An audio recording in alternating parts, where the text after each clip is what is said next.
നിങ്ങളെല്ലാവരും പോലെ തന്നെ ഒരു സാധാരണ ലോവർ മിഡിൽ ക്ലാസ് ഫാമിലിയിലാണ് ഞാൻ ജനിക്കുന്നത്. അങ്ങനെ ജീവിതത്തിൻ്റെ സാഹചര്യങ്ങൾ പലതും കാരണം പല പല സ്കൂളിൽ മാറി മാറി പഠിക്കേണ്ടി വന്നിട്ടുണ്ട്. അങ്ങനെ 7ാം ക്ലാസ്സിലൊരു പ്രൈവറ്റ് സ്കൂളിൽ പഠിക്കുന്ന സമയത്ത് മാസാമാസമുള്ള ഫീസ് അടയ്ക്കാൻ എൻ്റെ അച്ഛനും അമ്മയും ഒരുപാട് ബുദ്ധിമുട്ടെന്ന് എനിക്കറിയായിരുന്നു.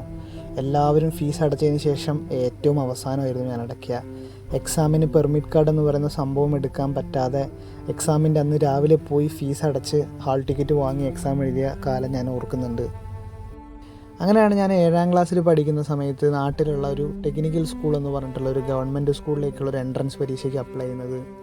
അങ്ങനെ കുറേ പഠിച്ച് എൻട്രൻസൊക്കെ പാസ്സായി വീട്ടിലൊക്കെ ഒരുപാട് സംസാരിച്ച് അല്ലെങ്കിൽ അച്ഛനും അമ്മേനെയൊക്കെ ഒരുപാട് കൺവിൻസ് ചെയ്തിട്ടാണ് ഞാൻ ആ ഗവൺമെൻറ് സ്കൂളിലോട്ട് മാറുന്നത്.